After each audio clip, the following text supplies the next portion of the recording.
আসসালামু আলাইকুম ওয়া রাহমাতুল্লাহি ওয়া বারাকাতুহু।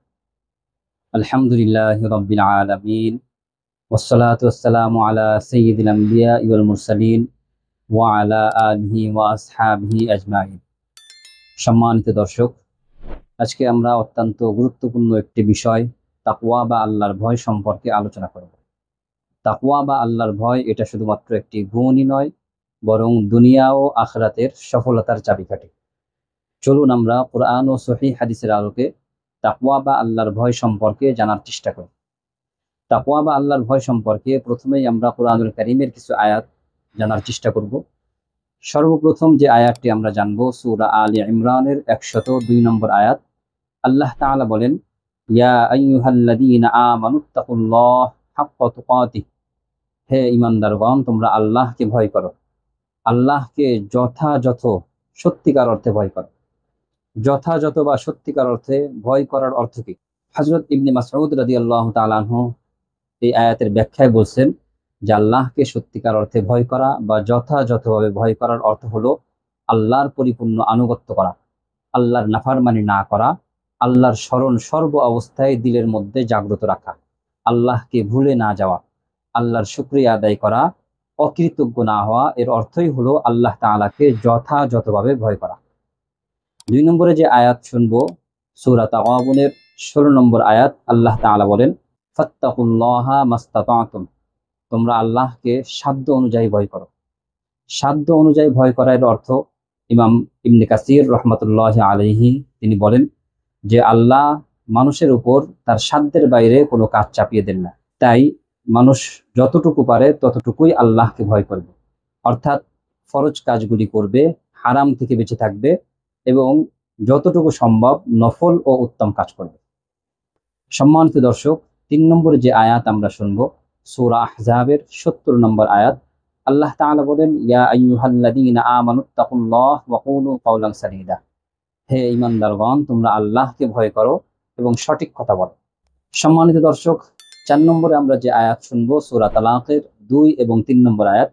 আল্লাহ তাআলা বলেন, ওয়া মাইয়াত্তাকিল্লাহা ইয়াজআল লাহু মাখরাজা ওয়া ইয়ারযুকহু মিন হাইথু লা ইয়াহতাসিব, যে আল্লাহকে ভয় করবে আল্লাহ তাআলা তাকে তার সমস্যা থেকে উত্তরণের পথ বের করে দিবেন এবং তাকে এমন উপায়ে রিজিক দান করবেন যা সে কল্পনাও করেনি। সুবহানাল্লাহ। সম্মানিত দর্শক, 5 নম্বরে যে আয়াত আমরা শুনবো সূরা আনফালের 29 নম্বর আয়াত। আল্লাহ তাআলা বলেন, ইন তাত্তাকুল্লাহা ইয়াজআল লাকুম ফুরকানা ওয়া ইউকাফির আনকুম সাইয়্যাতিকুম ওয়া ইয়াগফির লাকুম ওয়াল্লাহু যুল ফাদলিল আযীম। অর্থাৎ যে আল্লাহকে ভয় করবে আল্লাহ তাআলা তাকে ফুরকান তথা ন্যায় ও অন্যায়ের মাঝে পার্থক্য করার শক্তি দান করবেন। সুবহানাল্লাহ। আল্লাহ তাআলা তার গুনাহগুলি মাফ করে দিবেন এবং তাকে ক্ষমা করে দিবেন। সুবহানাল্লাহ।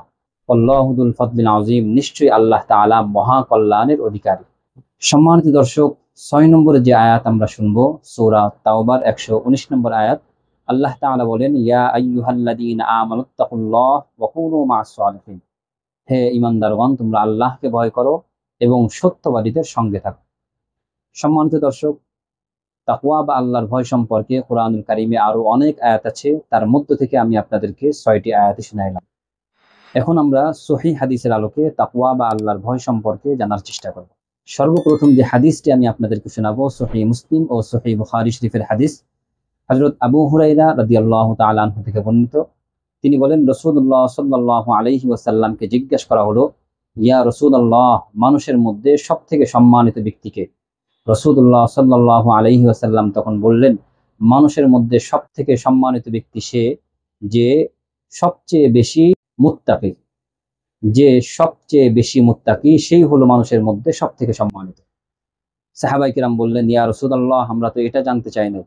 রাসূলুল্লাহ সাল্লাল্লাহু আলাইহি ওয়াসাল্লাম তখন বলেন যে তাহলে আল্লাহর নবী হযরত ইউসুফ আলাইহিস সালাতু ওয়াস সালাম, যিনি নিজে নবী, যিনার পিতা ইয়াকুব আলাইহিস সালাতু ওয়াস সালাম নবী, যিনার দাদা ইসহাক আলাইহিস সালাতু ওয়াস সালাম নবী, যিনার দাদার পিতা হযরত ইব্রাহিম আলাইহিস সালাতু ওয়াস সালাম নবী, যিনার চাচা হযরত ইসমাঈল আলাইহিস সালাতু ওয়াস সালাম নবী।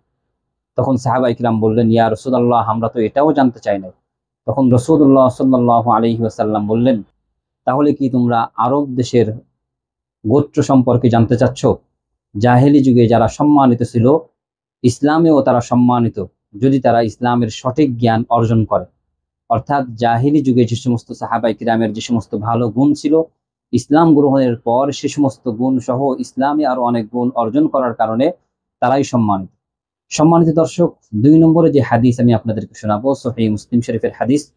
হযরত আবু সাঈদ খুদরী রাদিয়াল্লাহু তাআলা আনহু থেকে বর্ণিত। তিনি বলেন, রাসূলুল্লাহ সাল্লাল্লাহু আলাইহি ওয়াসাল্লাম বলেছেন, নিশ্চয়ই দুনিয়া মিষ্ট, সবুজ, সুস্বাদু ও দর্শনীয়। আল্লাহ তাআলা সেখানে তোমাদেরকে খলিফা হিসেবে পাঠিয়েছেন, যাতে করে আল্লাহ তাআলা জানতে পারেন তোমরা কে কি করো। অতএব তোমরা দুনিয়া ও নারীর ফিতনা থেকে সাবধান থাকো, কেননা বনী ইসরাঈলের মধ্যে সর্বপ্রথম যে ফিতনা শুরু হয়েছিল তা নারীকে কেন্দ্র করে। হাদিসের মধ্যে রাসূলুল্লাহ সাল্লাল্লাহু আলাইহি ওয়াসাল্লাম বললেন, তোমরা দুনিয়া ও নারীর ফিতনা থেকে সাবধান থাকো। দুনিয়া ও নারীর ফিতনা থেকে তখনই সাবধান থাকা সম্ভব যখন কোনো ব্যক্তির অন্তরের মধ্যে আল্লাহর ভয় বা তাকওয়া থাকবে। সম্মানিত দর্শক, 3 নম্বরে যে হাদিস শোনাবো, সহিহ মুসলিম শরীফের হাদিস। হযরত ইবনে মাসউদ রাদিয়াল্লাহু তাআলা আনহু থেকে বর্ণিত। তিনি বলেন, রাসূলুল্লাহ সাল্লাল্লাহু আলাইহি ওয়াসাল্লাম একটি দোয়া পড়তেন। দোয়াটি হলো, আল্লাহুম্মা ইন্নী আসআলুকাল হুদা ওয়াত তুকা ওয়াল আফাফা ওয়াল গিনা। যার অর্থ হলো, হে আল্লাহ, আমি তোমার কাছে হিদায়াত, তোমার ভয়, পবিত্রতা এবং মানুষের প্রতি অমুখাপেক্ষিতা প্রার্থনা করতেছি। সম্মানিত দর্শক, 4 নম্বরে যে হাদিসটি আমরা শুনবো, সহিহ মুসলিম শরীফের হাদিস। হযরত আদি বিন হাতিম তাই রাদিয়াল্লাহু তাআলা আনহু থেকে বর্ণিত। তিনার কাছে একজন ভিখারি আসে। এসে সেই ভিখারি বলে যে, আমাকে একটি দাসের দাম অথবা তার খরচ দাও। আদি বিন হাতিম তাই রাদিয়াল্লাহু তাআলা আনহু তখন বলেন যে, তোমাকে দেওয়ার মতো কোনো কিছুই আমার কাছে নাই। আমার কাছে আছে একটি বরলম, একটি হেলমেট। যদি আমি তোমাকে লিখে দেই তাহলে আমার পরিবার তা তোমাকে দিতে পারে। কিন্তু ভিখারি তা নিতে রাজি হলো না। তখন আদি বিন হাতিম তাই রাদিয়াল্লাহু তাআলা আনহু বললেন, আল্লাহর শপথ, আমি তোমাকে কিছুই দিব না। অতঃপর সেই ভিখারি সেই বর্ম নিতে রাজি হলো। তখন আদি বিন হাতিম তাই রাদিয়াল্লাহু তাআলা আনহু বললেন যে, আমি যদি আল্লাহর রাসূল সাল্লাল্লাহু আলাইহি ওয়াসাল্লামের একটি কথা না শুনতাম, তাহলে তোমাকে আমি এই বর্ম কিছুতেই দিতাম না, আমার কসম ভঙ্গ করতাম না। তখন তিনি বলেন যে, আল্লাহর রাসূল সাল্লাল্লাহু আলাইহি ওয়াসাল্লাম বলেছেন যে, কোনো ব্যক্তি যখন কোনো ব্যাপারে শপথ করে অতঃপর সে তার থেকেও তাকওয়াপূর্ণ কোনো বিষয় দেখতে পায়, তখন সে যেন তাকওয়াপূর্ণ বিষয়টি গ্রহণ করে। এজন্যই আমি আমার কসমকে ভঙ্গ করে তোমাকে আমার বর্ম দেওয়ার জন্য আমি প্রস্তুত হলাম। সম্মানিত দর্শক, 5 নম্বরে যে হাদিসটি আমরা শুনবো, তিরমিজি শরীফের হাদিস। হযরত আবু উমামা সুদাই বিন আজলান বাহিলি রাদিয়াল্লাহু তাআলা আনহু থেকে বর্ণিত।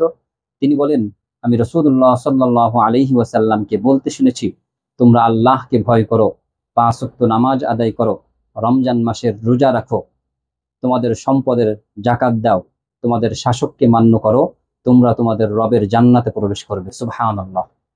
সম্মানিত দর্শক, তাকওয়া বা আল্লাহর ভয় সম্পর্কে এটাই ছিল আজকের আলোচনা। আল্লাহ তাআলা আমাদের সবাইকে সর্ব অবস্থায় আল্লাহর ভয় অন্তরে রেখে চলার তৌফিক দান করুন। আমিন। আসসালামু আলাইকুম ওয়া রাহমাতুল্লাহ।